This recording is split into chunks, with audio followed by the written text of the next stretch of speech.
More about the science of safety. Most of us think of people getting angry or loud towards others when they think of fight. But fight can also be attacking ourselves through negative self-talk, through perfectionism when we hold ourselves to an unattainable standard, or one that we would never expect of other people, or when we're critical or punitive towards ourselves. Fight can also be self-sabotage when we don't take care of ourselves and then beating ourselves up for it. Or it might be devaluing other people or their beliefs and elevating our own. We may fight by blaming others or comparing ourselves harshly to them. We have no need to compare when we're in safety. When we're in safety, we feel content. So if you notice any of these behaviors, it's just a signal that you're in fight. It can be helpful to think about what are some of the ways that you show fight.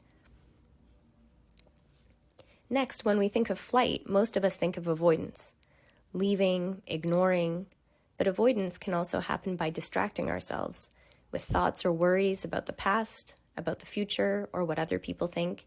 We may avoid or flee the stressful stimulus by distracting ourselves with Netflix, social media, alcohol, drugs, work, sex, spending, being controlling, or through physical symptoms. Finally, freeze is an immobilization response, and consequently can be very difficult to get out of. The aim is not to be in safety all the time. Being able to move through all of these states moment to moment is what allows us to stay safe in our everyday life. For example, imagine I'm feeling content and safe. I'm driving and singing to the music in my car.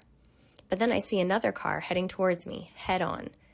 It's because my sympathetic nervous system activates that I'm quickly able to respond and swerve out of the way to avoid an accident. I pull over to calm down. The driver of the other car, a large and imposing man, pulls over too. He gets out and starts yelling at me. If I have a history of feeling powerless with men, I may become immobilized, not even really knowing what he said, losing time, zoning out, until eventually he gets in his car and leaves. Sometime after that, I settle again, realize how much time has passed, and now I'm late for work. I go back to fight-flight now, which, notice, often actually feels more uncomfortable than freeze. I'm worried the whole way to work that my partner will be upset with me for being late. Then I arrive, they smile, and they say they're happy to see me and ask how my weekend was. I start to get back to safety and feel more settled. Then I tell them about my ordeal, which helps me get the rest of the way back to safety as they offer me tea and a hug.